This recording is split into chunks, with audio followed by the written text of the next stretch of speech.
চারিদিকে শুধু পানি আর পানি।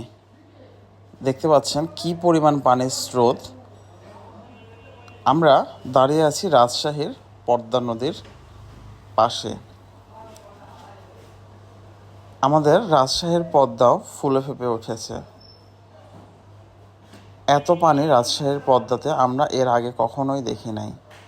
যে হারে দেশে বন্যার পরিস্থিতি, দেশের বিভিন্ন জেলায়, নোয়াখালী কুমিল্লার দিকে বন্যার যে পরিস্থিতি, এটা দেখে আমাদেরও আম, আহ, আশঙ্কা হচ্ছিল যে রাজশাহীতে কি হয়। যেহেতু রাজশাহীতেও পদ্মা আছে, রাজশাহীতেও নদী আছে, সো আমরা খুব শঙ্কায় ছিলাম। তো সেই জন্য আমরা চলে আসছি পদ্মার পরিস্থিতি দেখার জন্য।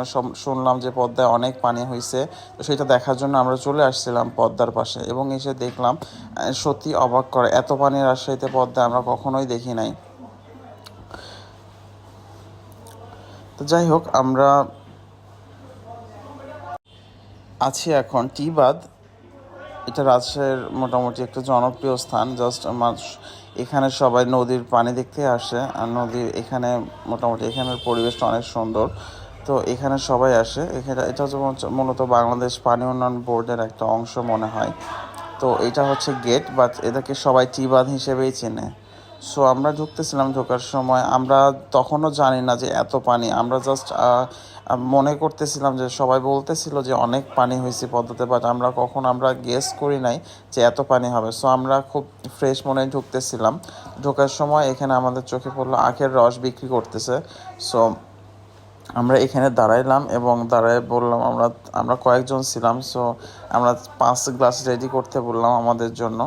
তো আমার ওখান থেকে ডাইরেক্ট আমাদের সামনেই রস করে আমাদের খাওয়াবে সেটা বলছিল। উনি আগের রস রাখে না, ওখানে যে দাঁড়াইলে উনি রস বানায় দিয়ে দেয়। সো আমরা ওখানে দাঁড়িয়ে থাকতে থাকতে উনি রেডি করতেছিল, আর আমরা অপেক্ষা করছিলাম, আর আমরা কথা বলতেছিলাম। এখান থেকে আমরা হালকা দেখতে পাচ্ছিলাম যে পানি অনেক উপরে উঠে চলে আসছে। সো আমরা সেইগুলো নিয়ে আলোচনা করতেছিলাম যে এত পানি হয়েছে, মনে হচ্ছে এত দূর থেকে দেখা যাচ্ছে। তো যাই হোক, আমরা ওখান থেকে রস খেয়ে বের হইলাম। বের হয়ে এখানে আজ ওই যে আলুর রিং চিপসগুলো বিক্রি করতেছিল, এইগুলো এখানে আর দাঁড়ায় নাই, খুব একটা হাইজেনিক না। সো সেই জন্য এখানে আর কিছু খাইলাম না। তো আমরা সামনের দিকে আগাচ্ছিলাম, আমরা 5 জন আছি, এবং এখান থেকে দেখা যাচ্ছিল আমরা যত আগাচ্ছি তত কাছে চলে যাচ্ছি নদীর, এবং আমরা দেখতে পাচ্ছি যে নদীতে কি পরিমাণ পানি হয়েছে।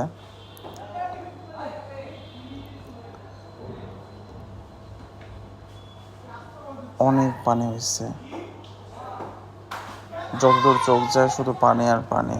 এবং উপরে এই সাইডের কিছু সব বিভিন্ন দোকান ছিল, পানিপুরি প্লাস এছাড়াও নিচে যে চেয়ারগুলো রাখা আছে, ওই চেয়ারের ওখানে বসে সবাই ফুচকা চটপটি প্লাস পেয়ারা মাখা এগুলো খাচ্ছিল। তো এই পর্যন্ত এখনো আসেনি, যে পর্যন্ত আসছে সেই পানি উঠছে যে পর্যন্ত, সেই পর্যন্ত এর আগে কখনো আমরা দেখি নাই। এরও অনেক নিচে আমরা যে এখানে একদম নদীর কাছে যখন অল্প পানি থাকতো সেই সময় নদীর কাছে যে আমরা গত বছর আসছিলাম, নদীর কাছে যে ছবি তুলছি। বাট এই বছর অনেক উপরে পানি উঠে চলে আসছে, সো নিচে যাওয়ার মতো পরিবেশ নেই। আর অনেক লোক ছিল এর আগেও আমরা একদিন গেছিলাম, তখন এত পানি আসে নাই, বাট আজকের পানির পরিমাণটা অনেক বেশি। আর এর আগে আসছিলাম, সেদিন অনেক ভিড় ছিল, শুক্রবারে আসছিলাম। সো যার কারণে অনেক ভিড় ছিল, পুরোপুরিটা ভিডিওতে ক্যাপচার করতে পারে নাই। বাট আজকে আমরা পুরোপুরিটাই ভিডিওতে ক্যাপচার করতে পারছি, এবং আমরা পুরোটাই দেখানোর চেষ্টা করব। এই যে আমি জুম করে একটু দেখে কত উপরে, এইদিকে কাশবন টাশবন সব ডুবে গেছে, এইদিকে কখনোই এত উপরে পানি আসে না।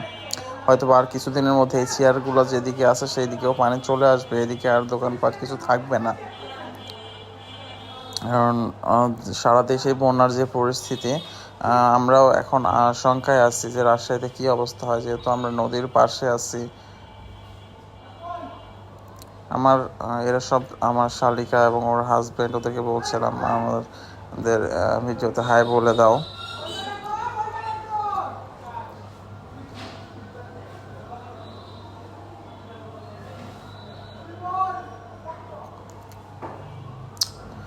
আমরা খুব কাছাকাছি চলে আসছি। এটা হচ্ছে টিবাদ। টিবাদ এটা এর আগেও আমি বলছিলাম যে এটা টি আকৃতির দেখতে, যার কারণে এটাকে টিবাদ বলা হয়। তো আমরা এখানে এসে বসে পড়ছি একদম নদীর কাছে। এখানে বসার মতো হালকা পরিবেশ আছে। এই জায়গাটা বাঁধ দেওয়া আছে, তো বাঁধের উপরে আমরা বসে থেকে পানি এনজয় করতেছিলাম। এইদিকে একদম আমাদের কাছাকাছি পানি চলে আসছে, এদিকে অনেক উপরে। এটা একটু দেখানোর চেষ্টা করতেছিলাম আমি। কত পানি দেখতে পাচ্ছেন, কি অবস্থা, কি রূপ ধারণ করছে।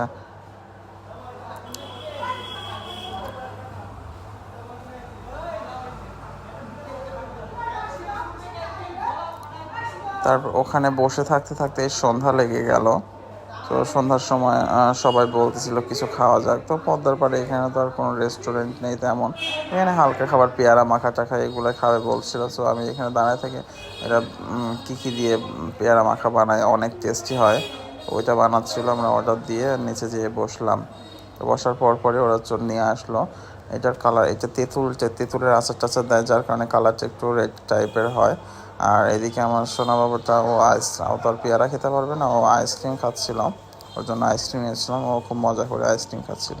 তো ঠিক আছে, সবাই ভালো থাকবেন আর সবাই আমাদের জন্য দোয়া করবেন। দেখা হবে পরের কোনো ভিডিওতে। ভালো থাকবেন সবাই।